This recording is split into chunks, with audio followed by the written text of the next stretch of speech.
All right, we're back for session 3 tonight. If you are just joining us for this session, you missed. This is session 4. I can't count. Hey, okay. This is Mitch Taylor. Mitch Taylor is a friend of mine. Mitch Taylor is an incredible wealth of knowledge. He travels, he talks, he sings, he dances. He's a whole package. Something like that. Mitch, you were at Wedding MBA last week. Yes, John. Yes. What was your? Let's start with what you guys were doing there, and then let's kind of back up, and then we're going to talk a little bit about what your takeaway was, and then we'll get into the meat of the show, which is moving from the question about price to that. But I want to let's quick hit that. So, what were you doing at the show last week? So, Wedding MBA, I presented a talk called "You Can't Handle the Truth: 5 Key Truths to Finding a Few Good Brides," and it was a 15-minute wed talk. I suppose like a TED Talk, Yep. And it was literally just rapid fire, just boom, boom, boom, boom, boom, and try to get as much content as we could squeeze into 15 minutes for people at Wedding MBA. I was on the Cottonwood stage. It was probably the largest stage I ever performed on as a speaker, and it was an amazing experience to be able to walk into that room and perform on that stage and deliver that content. Great response. Great response. We sold out of books, which was awesome. And Vicki and I had a booth there for creating connections, then also promoted our podcast, The Course, and our books and our sales help courses that we offer. And it was a great experience. I thoroughly enjoyed Wedding MBA. As a presenter, as a exhibitor, though, a lot of my time was devoted to that, getting set up and networking with other exhibitors and that kind of thing. So I didn't get a chance to attend as many sessions as I wanted to, but there were definitely some sessions that stood out. And key components from those being some of our own Disc Jockey News contributors like Mike Walter and Jeremy Breck and, the like. And that was Ron Ruth, and it was great. So if there was one trend or something that just kind of caught your eye that people should be on the lookout for in the next 6 to 12 months, was there anything that you saw that way that you're like, ooh, this is something? Yeah. So Sonny Ganguly is someone who is amazing with Wedding Wire, right? The guy always has some of the best presentations at Wedding MBA, and he's the chief marketing guy there at Wedding Wire. And Sonny talked about how video for ads is now the way to move. And that was a nugget that I got out of for Facebook advertising and such, because videos obviously get way more views than just the photo, and photos get way more views than just the text. I don't want to speak all the statistics and everything because I don't have them off the top of my head. But the reality is that Sonny talked about how video ads are going to be like the next big thing, and mobilizing your ads. And so that was a big deal. Something I got out of. We won't go into much detail, but did Sonny give some particulars to how the video should be, length and different things like that? He did. And that's what I kind of figured, because that's a discussion, because I've got some folks who've been asking recently about getting into that Facebook ad and what we should do in that videos, of course, and I'd love to. We'll talk more about that later. So, but there's keys to this for those of you who are new to the Facebook ad world. There's some incredible things you can do. There's some incredible targeting things you can do, and a lot of us have done some really neat things with that. And that's something that we're going to talk about in a future show, because it's an incredible, powerful tool that you can use to really help get to people you probably wouldn't reach on a regular basis. So it is, and it's ever changing too, and that's the other caveat to it. It's always changing. Yeah, it is. It's we figured it out last week, and whoops, it's all different today. Yeah. Oh, crazy stuff. Gang, we're going to take a quick little break here because we just wanted to have a little recap, and then when we get back, Mitch and I are going to talk about part of it. This was part of your presentation that you gave out there, isn't it? Wasn't it, Mitch? A little bit. Vicki and I did a webinar here just recently on this exact subject, and we had a ton of feedback on it. People wanted the actual copy of the webinar that we did, and we are offering it as a bonus for our sales help course. But I'm glad we can get into some of the meat of that here today as well. So we'll talk about that, and we can talk more about the sales help course and a few other things. But we've got our sponsors who are helping to sponsor our DJ and TV shows here this fall. Top Hits USA is kicking it off. Top Hits USA from RPM, Our name says it all. Get the latest hits while they're the hottest. With Top Hits USA, you'll have the track for sure. Visit tophitsusa.com or call 800-521-2537 and get a free demo.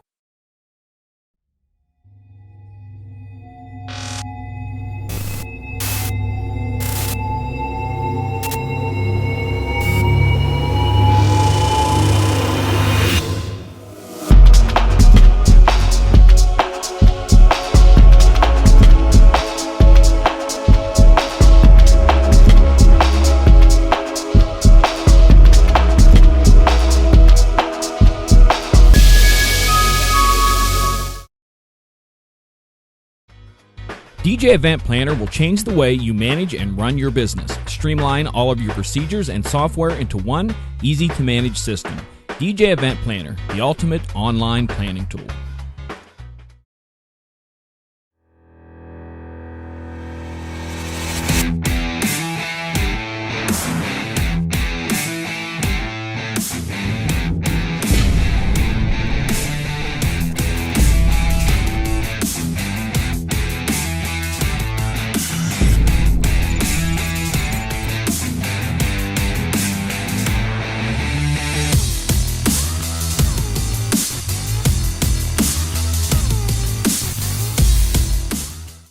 All right, we're back, and we're going to dig into tonight's topic, which is the idea of moving that question of price that we get when we get that phone call to a meeting. Yeah. This to me is probably one of the biggest issues I see a lot of disc jockeys have is they don't know how to respond. When a bride just says, here's my contact information, or maybe they give you an address, maybe they don't. Maybe they give you a phone number, maybe they don't. Maybe they give you an email, maybe they don't. Maybe you're lucky you get all three. But then they said, please email me, send information on pricing. That's all you got. Yeah.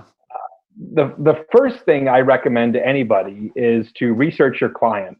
And it's number one in the sales process to me for a reason, but I find a lot of people skip that step. They don't actually do the research. So, for example, in the webinar we did, this bride lives in Wisconsin, but she has a hotmail.com email address, and she has a 231 area code, which is Lower Michigan. So there's some clues right there that I can already pull out of this and gain some information. 231 Lower Michigan area code. Well, I used to work in that area, or at least in downstate Michigan, so I have a little bit of knowledge, and I may be able to find a connection with her there, right? Mm-hmm. She lives in Wisconsin now, so that may be another connection. I can speak to other weddings I performed in Wisconsin. And then a Hotmail email address. Well, how does that relate? Probably means that she's skewing slightly a little bit older. She's probably not the 21, 22-year-old bride, because Hotmail wasn't really a hot email address, pardon the pun. Currently it's more Gmail, right? Yep. It's pretty much all the popular email addresses now are Gmail. So from that standpoint, I can kind of gain some working knowledge and understand that she might be an ideal bride of mine. An ideal bride of mine is the one who actually is, moved away, experienced some of the finer things in life, and now is coming back home to have a reception and doesn't want the same old reception. Mm-hmm. She wants something different. So some of this lends that to me to say ideal bride. So how do you respond to that? Right? What do you say? What do you send for information? To me, what I sent her was, thank you for inquiring about tailored weddings. We have pricing starting at lowest price point option available. Whatever services you offer, whether that's lighting or ministry services or, ceremony or, entertainment, DJ, whatever your base package price is, you could go out for. Sure. So pricing starting at blank and going up to what's the full kitchen sink? Give her that full range of what you got available. Depending on the services that you want and the outcome you want for your wedding day. I'm not sure what services of ours you're looking for. When's good for us to chat on the phone? Mm-hmm. That's pretty much how I responded to her. And at that point, you'll have to see where that conversation takes you, right? Sure. In this case, the conversation took me to her responding, right now, the best way to reach me is via email. At the time, I am only looking for DJ services for my reception. Can you send me a price list? And now what do you do? Yeah, I think I've had that exact reply. So at that point, as a DJ, you're like, crap, and for lack of a better term, I'm going to go a car industry sales term here. You have to drop your pants. You have to, you have to show them what you got. Okay, I see you're sitting in front of your computer and you're like, okay, I got to reply to this email. Well, they say I have to drop my pants. But you have to show them what you have. You have to tell them what the price is, So at that point, I gave her our base price for MC and DJ services for a wedding reception. And I gave her that, and I said, pricing starts at blank for quite a bit more than you might expect from a DJ service. Now, wording and phrasing is important because you want to intrigue her. You want to be able to continue the conversation. And I find especially you need to get permission to be able to continue the conversation as well. And even this morning, I was coaching a DJ. Literally, I'm getting out of the shower. We're typing messages back and forth to each other on Facebook. Sorry. And I'm coaching this guy on his responses and stuff. And he goes right away to a big, long spiel. And no, you need to be able to get permission first to continue that conversation. Is she still interested? Right. After hearing that number. And so, for my statement of for quite a bit more than you might expect from a DJ service, well, what else do I get? It's going to lend that question in her head and cause a distance between yourself and anybody else, quite a bit more than you might expect. So what else is involved, right? It begs the question. And then a good friend of mine, Alan Berg, fellow speaker, as you know, Alan always talks about, always ending with a question is important. So the final question I ask on email is, would you like to know more about what you get for your money? And again, that is a valid question. Oh, for sure. To gain permission to continue the conversation, which is what I find, a lot of DJs don't do. They just puke. Puke all over you. Yep. They puke everything I do. Bleh. And then, so I sent that email to her, and now she responds back, yes, could you please let me know what all that entails? Okay, so now she still is not asking, Kate, can we meet? She's not giving any other indication besides just, yes, puke on me now at this point. Give me everything, what all that entails. So then we get into the full conversation of our services. But I give her basically 2 or 3 different things that separate us from other companies in the area, that differentiate us as a company. And I lay those out in an email format to her. In other words, why do brides, or why does anyone for that matter, sorry, I speak weddings a lot because primarily a wedding company, but why do they hire you over anybody else? And in fact, I've got some private coaching coming up next week, and that's something we're going to touch upon for those companies is you better be asking those kind of questions in surveys or evaluations. And that is in your survey evaluation that you send out after the event, why did you choose us over other options? Yeah. Should definitely be a question, because that lets you know why they made the choice they made, and possibly could lead towards you discovering your USP if you don't already know what your USP is. Or you might even to find a different one that you weren't even realizing. Yes, absolutely. So what USP is unique selling position. So what is your unique selling position? What can you do? What can you deliver that no one else is delivering? And for every company, it's going to be a little bit different. It just depends on what you specifically focus on. So I gave her, in this email, it was literally like, I did puke. I think it was like 6 paragraphs. But she asked me, she goes, what does all that entail? Yep. So at that point, you kind of have to, give her that. And at the end, I went to the point of, if that sounds like what you were looking for, then I would recommend a time to have a virtual chat with us and see how we can help you further. Sure.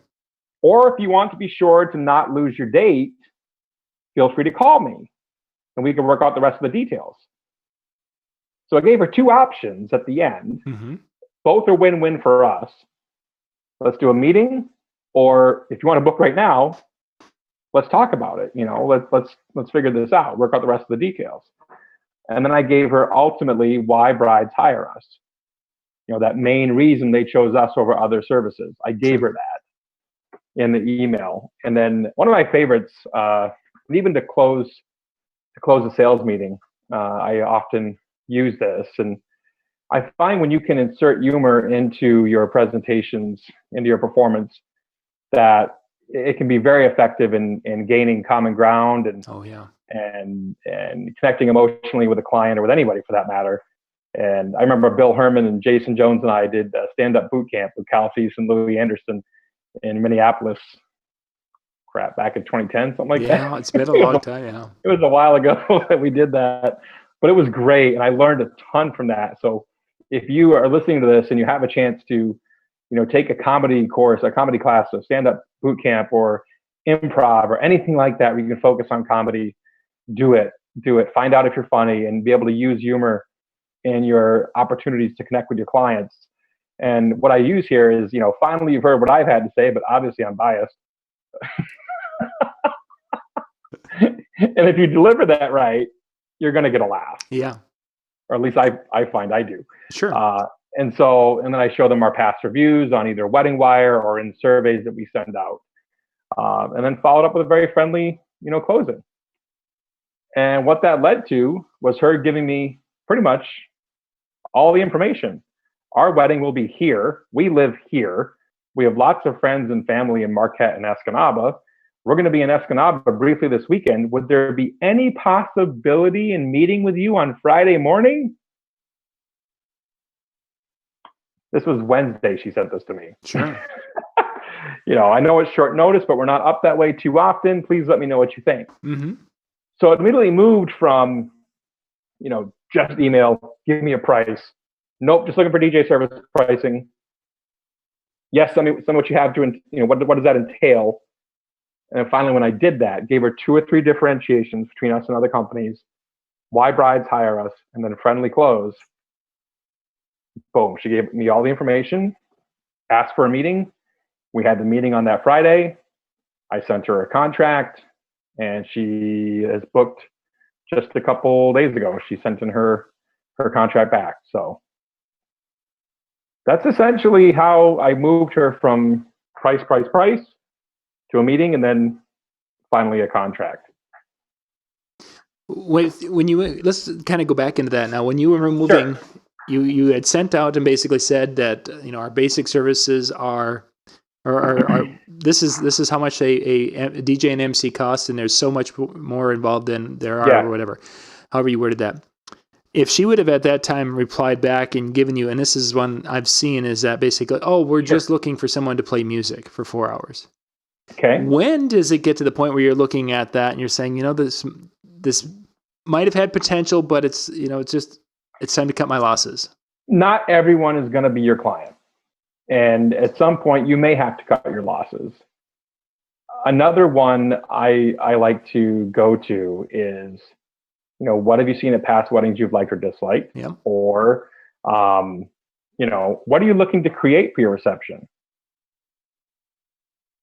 Anything that gets them to think, as I've said before, throws that curveball and gets them to think outside the box of, I just want a DJ for 6 hours for X. Mm-hmm.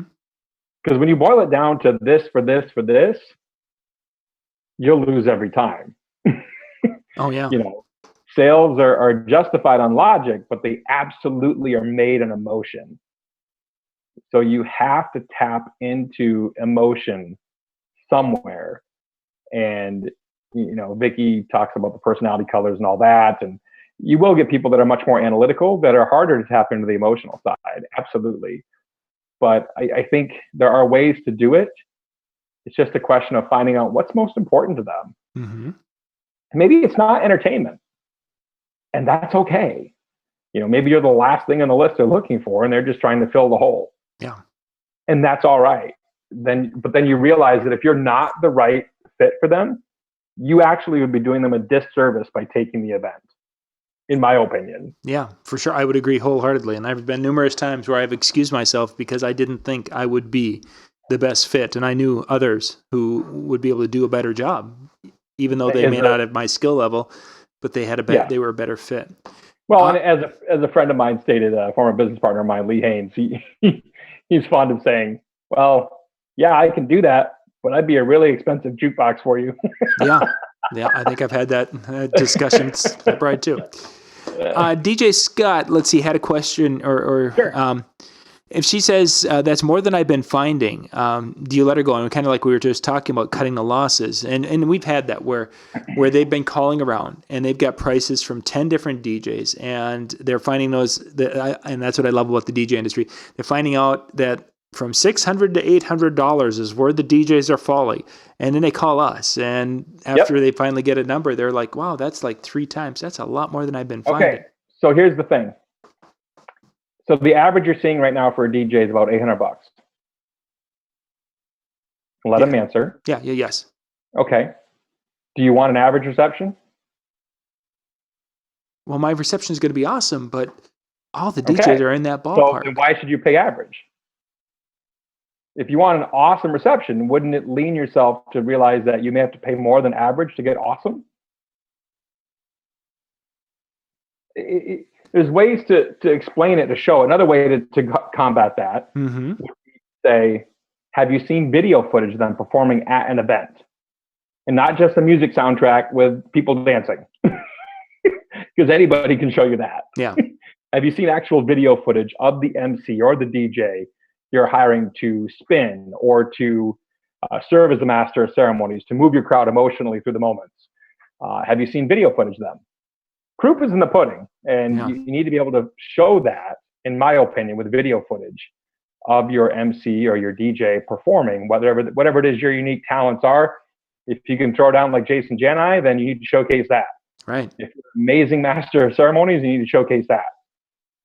Whatever kind of moments you create, whatever your USP is, showcase that. That's the showcasing. Let's now there's a few people that are watching this video who are younger or newer to it and don't have the Jason Jani skill, and they don't have the Bill Herman MC skill. They're just kind of starting out. What kind of things could they showcase that would help to help a bride visualize them as a performer for them?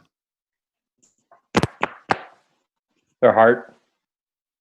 Absolutely. If you're just starting out, and I've been there, I'm going to date myself, but I was the guy going out of the back door of a school or whatever to queue up a cassette tape in my car and bring it in to play it, Yep. I've spun vinyl before, working on Carnival, but I think at that point you're just starting out and you don't have the latest and greatest, 360 camera, or you don't have the money to be able to take an MC workshop from Bill or Randy or Mark or anyone. You need to showcase your heart and connect with that bride on a level where, again, to paraphrase Mark Farrell, you're the only option that she can see performing at her event, because you're bringing to the table ideas. If I was just starting out, I would absolutely throw myself into, DJ NTV and read Disc Jockey News and go to Mobeat and get the Pure Digital Plus there and be able to check out different options, promo only as a newsletter, and Top Hits I'm sure has resources as well, and EV and any of the resources you can find from the industry leaders and suppliers of our great gear and music sources that we have that can help you, and consume as much of those resources as you can that are free. And then use that knowledge that you're gaining from the articles in Disc Jockey News or any online podcasts you can pick up. You can check out my podcast, Creating Connections with Vicky. There's lots of resources out there that are free that you can tap into to hopefully help you relate and connect better with that client, but definitely showcase your heart and how much you want to help her. Mitch, we've only got a couple of minutes left. Let's talk about, you've got an upcoming workshop that people can take, and they can take it right from home. Yes, it's strictly, on your computer. You don't have to travel. There's no airfare. There's no hotel. There's no meals. If you've ever wanted to be a fly on the wall in someone else's sales meeting, and you want to see how the sales process breaks out from researching your client through being the expert to finally the close and handling objections, we've got 2 full sales meetings. My certified personality trainer, Vicki Musney, podcast partner, I should say, she and I are going to be tag teaming this together and exploring the research side with the personalities, and the full sales conversation, the full sales meeting. We'll be analyzing all the way through for 2 different full sales meetings that I've conducted with Tailored Weddings. And it's going to allow you to be able to understand how that process works, why we asked the questions we did, what questions did we ask, why did we ask those questions, how is the client reacting during that moment. It's on a call just like we're having here, where we can interact visually and vocally, obviously, too.